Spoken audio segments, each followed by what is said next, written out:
Welcome to USA Global TV and Radio, where our mission is to provide education, entertainment, hope, and inspiration. USA Global TV and Radio connects you with experts and audiences all around the world every single day to help you succeed in business and to live a richer life. Visit us at usaglobaltv.com to learn about career and life-changing training and mentoring programs like the Listening Mentor. Subscribe to our newsletter to stay informed about our special programs and offers. Discover how you can become a guest on one of our shows or a host or producer of a USA Global TV and Radio show of your very own. That's USA Global TV and Radio, where the doctor is always in.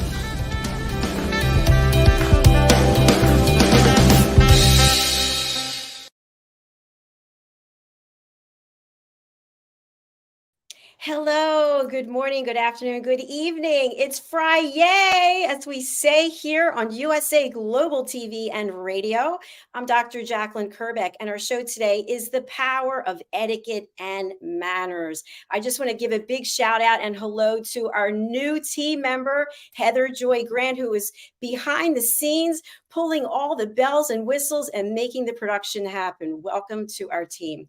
Our topic today is etiquette and manners. We're going to be looking at the definition as well as etiquette and manners at trade shows. Wow, I've seen some really horrific things happen at trade shows that people are not minding their P's and Q's. So joining me is the expert in this field, and we have an outstanding guest, very good friend who will also join us. Let's welcome from the British School of Excellence, it's Mr. Philip Sykes. Welcome.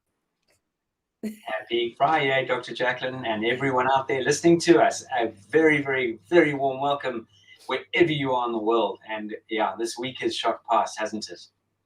It definitely has. And yeah, I just want to say, Heather Joy, sorry, I hit the button. I was getting into old habits of putting Philip up and you were doing it. So Philip, I would love for you to share with us the nature and the mission that you have at the British School of Excellence. You've had so many people come through your Train the Trainer program and come to our platform and join our team. So I honor you and I thank you. Tell us what it is you're doing there at your school. Thank you for that question. For those of you out there, the British School of Excellence is as far away from a finishing school as you can possibly think. Having said that, I will contradict myself. It is about polish, it is about excellence, it is about the power of etiquette and manners and our emotional intelligence. But here at our organization, it really does give you those quintessential tools to put your best foot forward. And we look at this in broad strokes. We look at this as, how do you want to show up consistently as a human being? In other words, we build confidence, we change lives. We are in the business of developing and creating and giving people the tools, those quintessential tools, in a way that you can change your life and turn your life in whatever direction you want. And hopefully it's for the better. But it's like everything in life. If you have always done what you've always done, you're always going to do what you've always done. And so at our organization, we really do deliver material that you can practically put into practice right off the back of any of our coaching programs and put your best foot forward. But it really boils down to you as an individual. And we start from as young as 6 years old, and we go through the youth, through the teenagers, young adults, and we go into 20, 30, 40, and the oldest person that's walked through the door here at the British School of Excellence was 78 years old. And we do, as Dr. Jacalyn said, get to work with the most incredible people from all over the world. And just yesterday, I was in London working with an amazing woman all the way from Greece living in Romania, a CEO of a big bank out of Romania.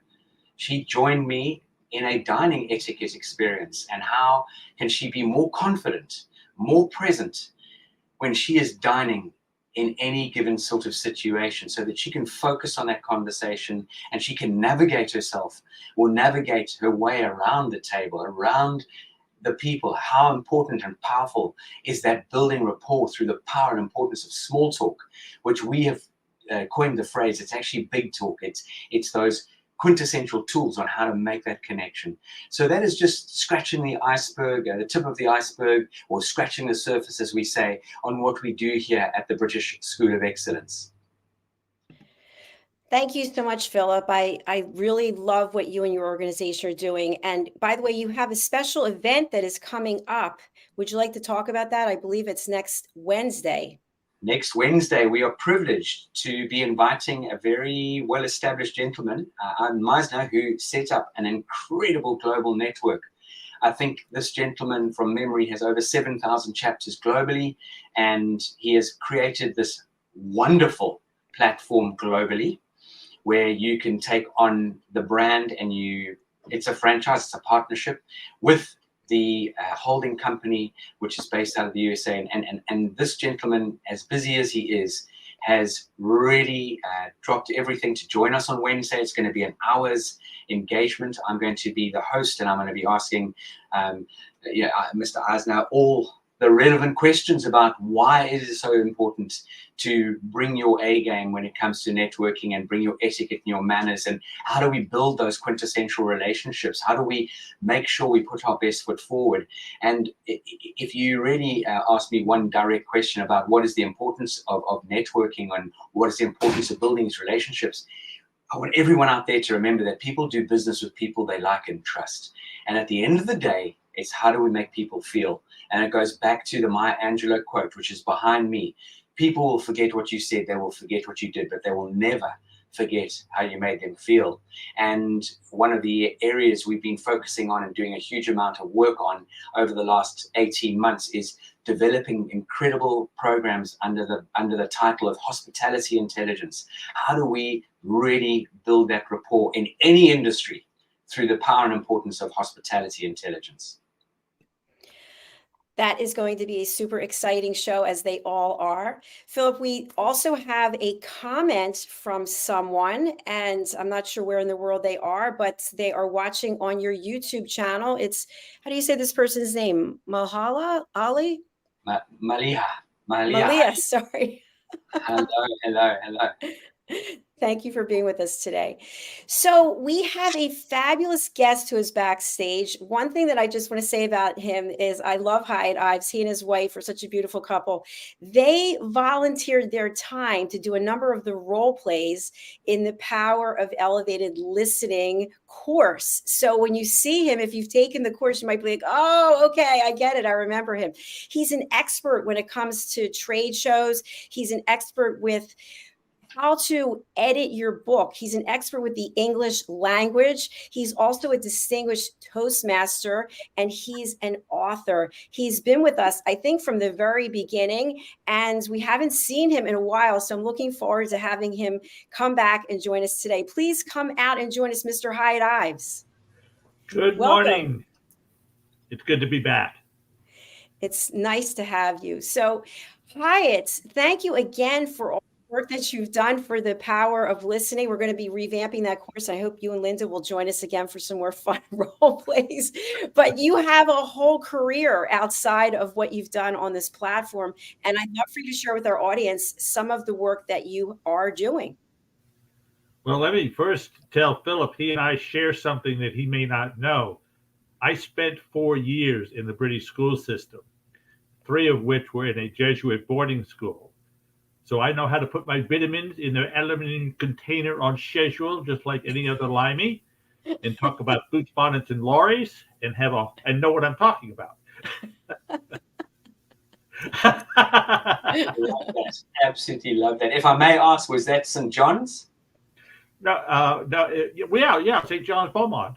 Yes, St. John's Beaumont near Windsor. Very, very beautiful school. I've actually taught at that school. I've actually delivered the importance of etiquette and manners to the younger cohorts at the school. And actually, a dear friend of mine used to be a teacher there. This is about 4 or 5 years ago. So I know the school well. It's a beautiful school, and they've got great principles and morals.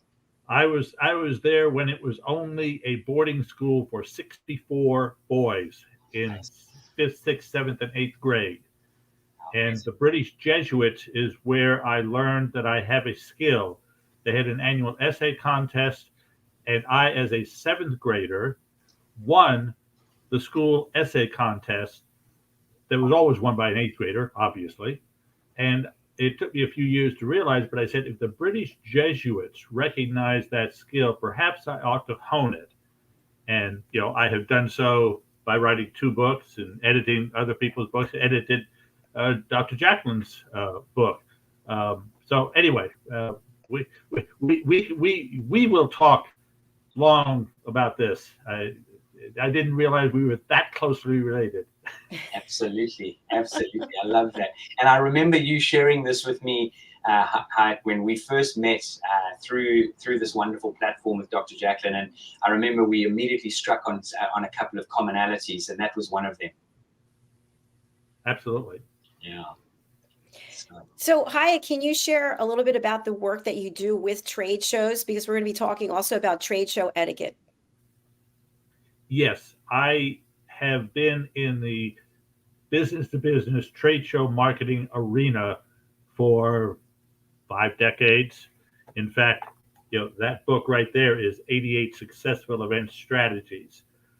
I got involved with that on the corporate level. International oil equipment manufacturer. I did their worldwide shows and exhibits for 6 years. So I have done business to business trade shows, and business to business as opposed to business to consumer. And I'm not going to go into the difference of that, but it's business to business trade shows. And I've done those shows in Scotland, Norway, Russia, China, Saudi, Singapore, Caracas, Maracaibo, all over the United States, all over Canada. And the etiquette is a key element. And in fact, as you said, we're going to look at something. There's etiquette on both sides of the ledger. Etiquette for those that are exhibiting, that have a booth at the show, and etiquette for the delegates, or quote unquote rogue delegates at a trade show. Thank you, Hiett. And I believe we have a clip from YouTube that we would like to share. I can go ahead and put that up. Yeah, let me set it up. This is, okay. As I said, I work with exhibiting companies, but I also work with people that go to a trade show with the intent of selling their services to exhibiting companies. Okay. Thanks for sharing that. Let me go ahead and share this video. Let's take a look at this. As a business-to-business trade show practitioner for over 4 decades, I am an authority. I am the author of 88 Successful Event Strategies. I have done business-to-business trade shows in 12 different countries, in everything from oil and gas to medicine to law to aviation. And today, we're going to look at a unique element, and that is delegates looking to do business with exhibiting companies.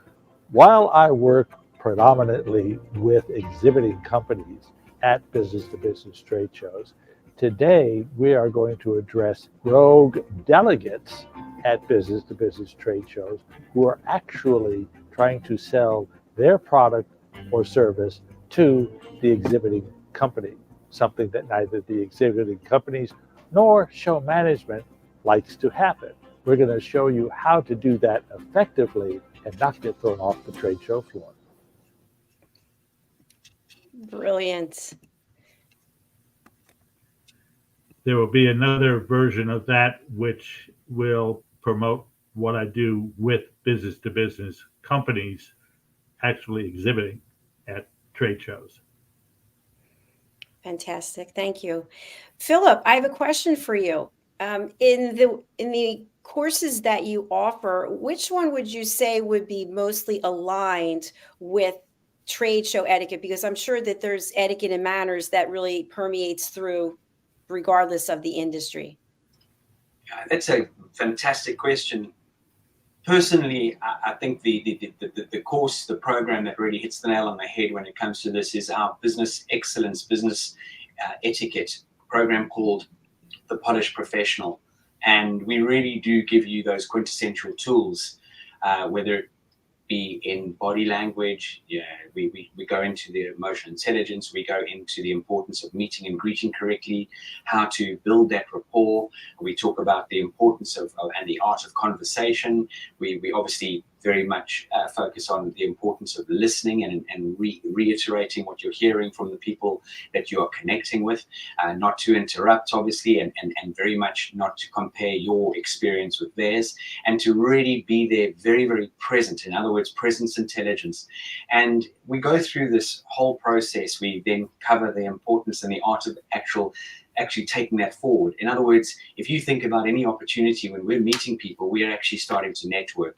And the important thing about, I think, everything we do as human beings, and one of the what we sort of have 5 pillars that we sort of often talk about here in the organization. And one of those pillars is very much having a what can I do for you attitude. How can I serve you? How can I support you? And if we adopt that, I truly believe that you will really go places, you will open doors for yourself that you never imagined you could. And so the polished professional is something that would really serve anybody who's either presenting at a trade show or who is going to be attending a trade show. And I'm fascinated, Hiett, on this because we, as an organization, we've never done it before. We've been invited, obviously we have to pay for it, but we were invited to attend a 2-day careers fair in November coming up here in the United Kingdom at the Excel Centre, which is in the Docklands near Canary Wharf. And we're very excited about that. We've got a really lovely position, corner booth, and the team will be absolutely on their A game, ready to engage with whoever walks past and comes past.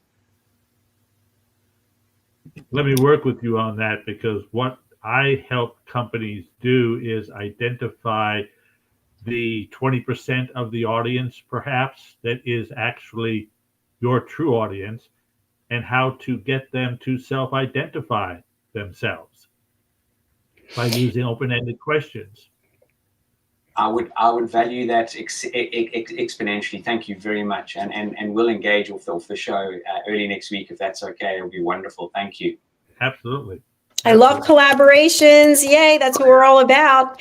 Hi, a question I have for you. When I was in my corporate career, we would have an opportunity to select 1 or 2 conventions, trade shows that we would go to. And of course, being in sales, I would want to see the list of attendees to see if any of them were on my account list. And then are any of them the target clients that I'd like to literally harass and follow around so I could give them my business card. And that's not proper etiquette, is it? No. But it goes on all the time. Oh, yeah. Yeah. In fact, one of the things that I train or teach people in the class that you did the clip on was when you walk into a booth, you have a purpose. You want to talk to the vice president of left-handed widget use in that company. And you simply ask if you know their name, is Joe Blow here at the show? And then get their name and set an appointment. Do not sell yourself as a delegate. On the reverse side, when you're deciding what shows to exhibit in, when I get a new client and they say, I want to get new clients in the oil and gas vertical or the legal vertical or the medical vertical or the whatever, I say, if you've got current clients in that vertical, go ask them 2 questions. Number 1, where do you go to get educated in your skill? And second one is, where do you go to spend time with your cohorts in the field? If they say it's the ABC Society for Education and the XYZ Association for being with my cohorts, then you go to those trade shows and participate in those shows, because that's where your audience is. Thank you, Hiett. I appreciate that. I do want to say hello to Push Child Foundation Uganda. They've written thanks for the show. I also want to say hello to Roland Friedel, who's watching, and to Gail Berman. Thank you so much for being with us today. So, Philip, what questions do you have for Hiett in regards to etiquette and manners at trade shows? Yeah, I think for me, I mean, Hiett, you've definitely been around the block a few times more than maybe myself and Dr. Jacalyn, and just some of the areas in your life that you've really can recall and remember where you've incorporated your wonderful etiquette and manners, and where and really how it served you, and what it's sort of done for you during your sort of life as you've moved forward through the various opportunities and businesses. Well, it's interesting, having gone to St. John's, Beaumont, where the student body was the son of the Indian ambassador, military, sons of military, Royal Air Force, Royal Marines, the diplomats from around the world. I had the opportunity to get a introduction to etiquette from a lot of different standpoints, and I guess the honesty part and the sharing, the more you share, the more you have, and I enjoyed interfacing with people. I'm comfortable doing that, and I learn from people, and in that learning atmosphere, you get the comfort, you get the trust, you get the camaraderie that we as consultants want to be the trusted advisor of our clients, as opposed to a vendor or a salesperson. Thank you for that, Hiett. I have a question for you that is off topic from trade shows. You also are an expert in the English language and in grammar. You've got an outstanding newsletter that I would love for people to sign up and get. And you're the author of that Ain't Not Right. And so when it comes to etiquette and manners, what about the use of the English language and in speaking and writing? What can you share there? Oh. Let me count the ways. Woo, that's loaded. It's sad that the English language has gone the way it has. I will use my own daughter as an example. When she was in high school and college, she started to let her four-letter words became adjectives and adverbs that didn't belong. And I said, you're going to have to be talking to people, that are hiring you, that are older and have come from a different background, and it would behoove you to remember that. And unfortunately, it didn't stick.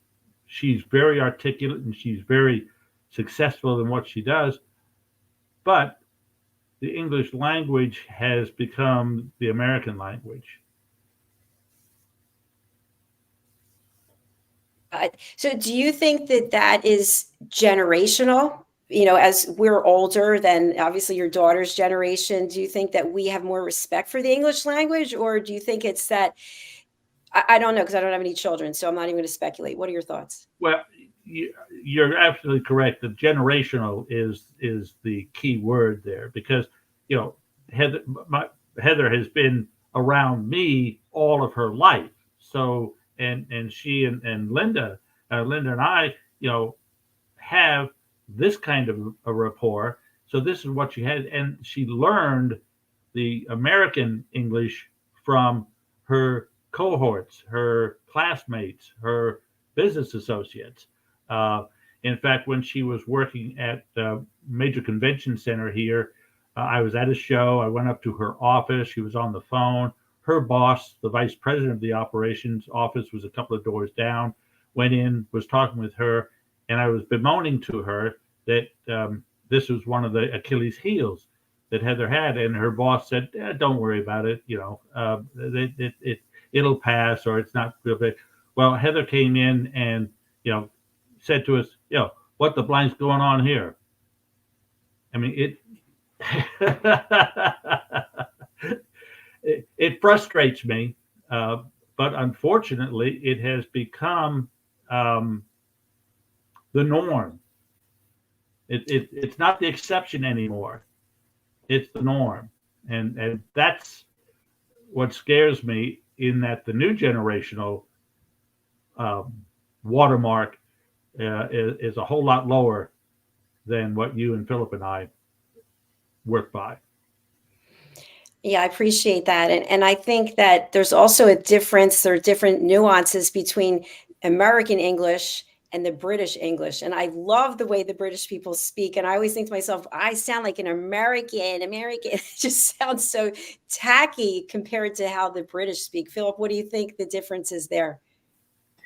It's a great question, and I mean, this is a big, deep subject. One of the things we focus on heavily in our organization is polished language skills, as well as incorporating words that fall under what one would call a luxury lexicon, and really help you elevate yourself. And I don't mean by talking in huge, long words and trying to come across as a clever clogs, not on any level. I think that diminishes you quite a lot in certain environments. I mean, obviously, if you go to a convention where it's all medical teams and you talk in medical speak, then they'd understand you. But for anyone who tries to sort of push themselves out there to be a little bit more dynamic or cleverer than they actually are by using these big words that people don't connect on, it is going to throw you a curveball, and actually it can really detract from having a great wonderful conversation. The British in general, there is, yes, I appreciate what you're saying, but here again in the United Kingdom, we've also lost the way, and that's what makes this world so colorful. Yes, you've got American English, you spell things slightly differently, so certain things we do, but here in the UK, we still have a disconnect where people are not pronunciating and enunciating correctly. So for example, would you like a glass of water? Well, water is spelled with a T and not water, and things like that. And I think, again, we can really pick holes into this. Is so many of the world today, you ask them how are you today? And they say, I'm good. Well, that doesn't make any sense. What are you good at? In other words, I'm very well, thank you. I am fine, thank you. Those have been lost along the way, and the nice to meet you. So if you've never met someone, how do you know it's nice to meet that person? I appreciate that it is a nice way of making maybe potentially someone feel. However, if you want to go back to the old school way, if I was meeting Hiett for the first time, I'd go, Philip, how do you do? And he'd go, Hiett, how do you do? And then we might go into, how's your journey here? But that might come across as pompous. But again, it's the way you say it. And again, when it comes to language and the English language or any spoken language, 7% of our communication is that on how we connect with each other. 55% is our body language, what we wear, how do we incorporate our body language, and that 38% tonality. So you can just see with some of the statistics and what I'm sharing, this is a big topic and a big subject. Another area that I think I know we fall down is, Dr. Jacalyn, you enjoy a cup of coffee, right? I don't drink coffee. I don't drink caffeine, but let's say you go to your local juice bar and you enjoy a fresh juice, for example. No, that's okay. I love my water. Okay, so let's say you go and you forgot your water bottle at home, but you need to quench your thirst, and you walk into a convenience store and you say, may I have a bottle of that water, please? No problem at all, ma'am, here it is. Well, why was it a problem in the first place? This word of no problem, it doesn't make any sense. So again, we really are losing our way and our direction. What we're talking and what we're saying are completely different scenarios, and it doesn't make any sense. It really and truly doesn't. And again, what can we blame this on? I think it's a fast-paced life now. There's this abbreviated text we're using. CU is a C and a U, and it's just everything is being condensed into boom, boom, boom, and we've lost that art of communicating with that gorgeous finesse, flair, and elegance. And that's really where there's a massive disconnect. I appreciate everything that you shared, and I agree. I also think when we ask someone, how are you? Have you ever noticed people they keep walking or they ask you how you're doing and you're about to respond and they're already gone. So where's the etiquette and manners? Why would you ask if you don't actually care and don't want to hear the answer? And then, of course, if someone is sharing, how much do you actually share without it being too much? Because maybe it was just a cursory, how are you? Hi, I see you. Yes, what do you have to say about this? Well, on the trade show floor, if I'm staffing a booth, I want the delegate walking by me to qualify or disqualify themselves. Cut to the chase, if you will. So it's, how do you use this in your operation? When was the last time you bought one of these? Where in your company is this appropriate? Who, what, when, where, how? My open, and there's no hello, how are you, how's the show? Hey, you, or if you've got a large enough name tag, Philip, how do you use this in your operation? Jacalyn, when was the last time you bought one of these? And get them to qualify or disqualify themselves, which is the other side of what Philip was saying. He's talking about embellishing, using a lot of unnecessary words, and what I try to do is focus it down to as few words as possible, because I used to use an example of, you've got 3 to 5 seconds as they're walking across in front of the booth. And then somebody said, no, you don't. They're looking both, and I'd walk down looking both ways. If you got somebody looking both ways, you've got about 2 seconds to engage them. So once you've got, hey, when was the last time you bought one of these?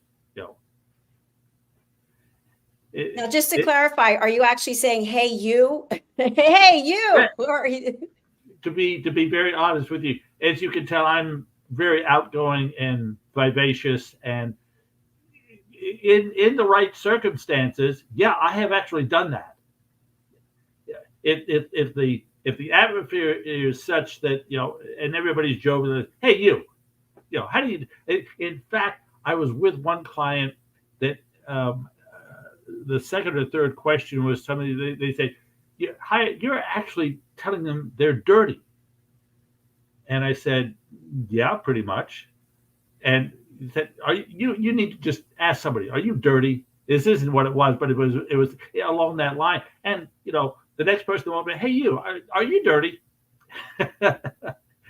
It's all a matter of the time and the place and the circumstance.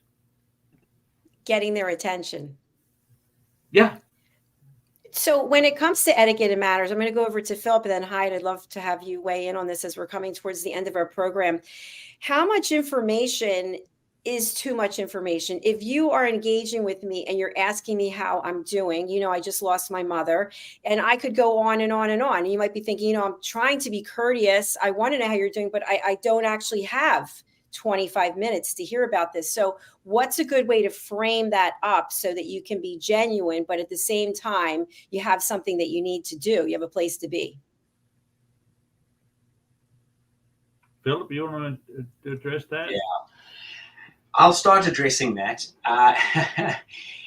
Dr. Jacalyn, you and I have been on a similar journey over the last year, let's say, in certain areas. And just for example, yesterday I mentioned I worked with this incredible woman with a dining etiquette scenario, and she had mentioned some illness that she had been recovering from, and she'd mentioned losing parents and things like that, because she wanted to share something in order so we could connect more on a more dynamic level and work on certain aspects of the program.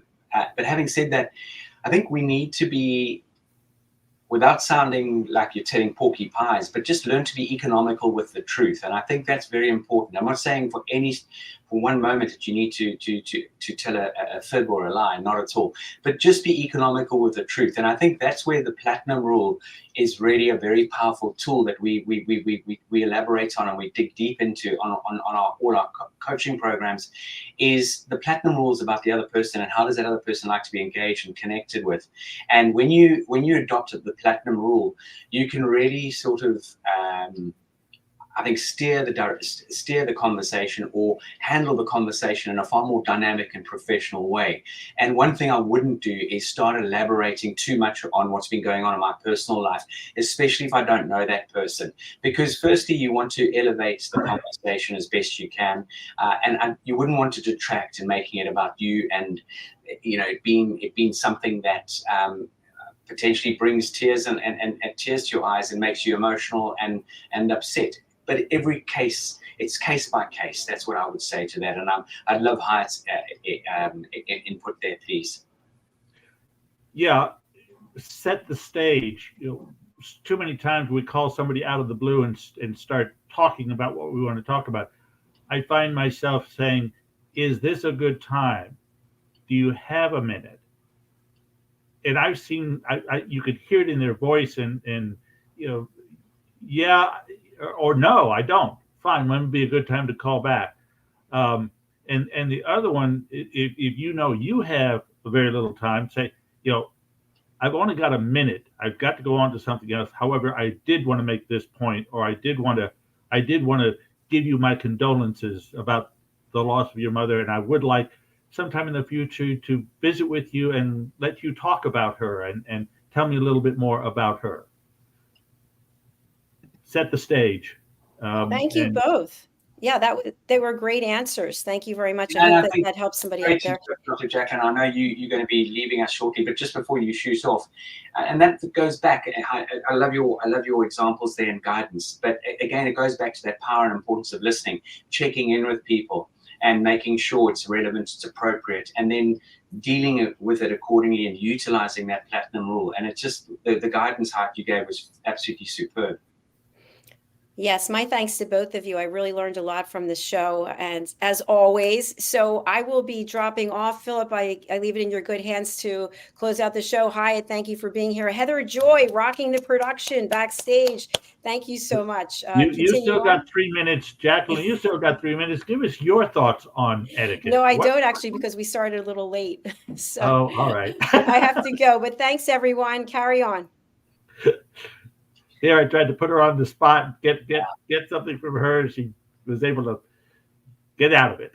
Yeah, absolutely. On that occasion, she, as you know, she can talk till the cows come home too. So I think with the hard stop, we saved a moment there, Hiett. But Hiett, again, it's just so lovely to reconnect with you. And again, your background, your years of experience, and pearls of wisdom. Anyone out there who's listening to this particular show or is interested in finding out more, I mean, I would just suggest you reach out to Hiett at your earliest convenience. And Hiett, what would be wonderful for our radio listeners is, won't you just sort of explain to the radio listeners on how best to contact you and what type of individual would you like to reach out to or serve? My ideal client, if you will, is somebody that is doing business-to-business trade shows and wants to do them better. Maybe doing a local show now that wants to go regional, national, or international. Somebody that wants to get guaranteed results from any trade show that they use my services. The easiest way to get a hold of me is Hiett at hiettives.com, and you can see how Hiett is spelled differently. It's an English-French, my great-great-great-grandmother's maiden name, but it's Hiett at hiettives.com, and 832-372-6900. That's 832-372-6900. And Philip, why don't you tell them how to get a hold of yourself? Wonderful. Thanks for the opportunity. And for those of you, it's a beautiful name and spelled very differently to the Hiett International Hotel Group. It's Hiett, and as in St. Ives, Ives, which is wonderful. Here at the British School of Excellence, the hello, which is obviously hello at thebritishschoolofexcellence.com, and the website is thebritishschoolofexcellence.com, and we love engaging on WhatsApp on +44 780 885 9914. Yeah. So, Hiett, I'm looking forward to making contact with you in the next couple of weeks, and we can catch up and run through a few things together. But I'm really interested to engage with you on the trade show aspect of things and how to best make the most of the opportunity. When is that show happening? In November. I can't remember the exact dates, but we will be making a big announcement on that very soon. But November, it's here. It's obviously, we'll be in winter. The clocks would have changed, but it'll be warm inside the Excel Exhibition Center, which is huge, by the way. And I know we've also got a speaking slot, and we're there to sort of engage with people, to give them the understanding of the tools and the power of etiquette, manners, emotional intelligence, and how best to show up. Fantastic. I look forward to working with you on that. Wonderful. And with that, we are 40 minutes and 40 seconds. So I think we're probably ready to. Absolutely. So we're going to close out. I believe we're going to have Heather close us out, and then bring on one of the adverts. So Heather, thanks for being behind the scenes and supporting us. Hiett, wishing you a great weekend, and it's so lovely to see you again. Well, it's been a pleasure working with y'all, and y'all have a great weekend, and we'll be back in touch. Wonderful. Take care, Hiett. I'll do it. Thank you, Philip. All right. This program is brought to you in part by the British School of Excellence and founder, Mr. Philip Sykes. Building confidence, changing lives. Do you share our view that etiquette is a set of modern life skills that are essential for personal and professional success? Join us as an etiquette coach and change people's lives through the power of etiquette and manners.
For their testimonials on the Train the Trainer program.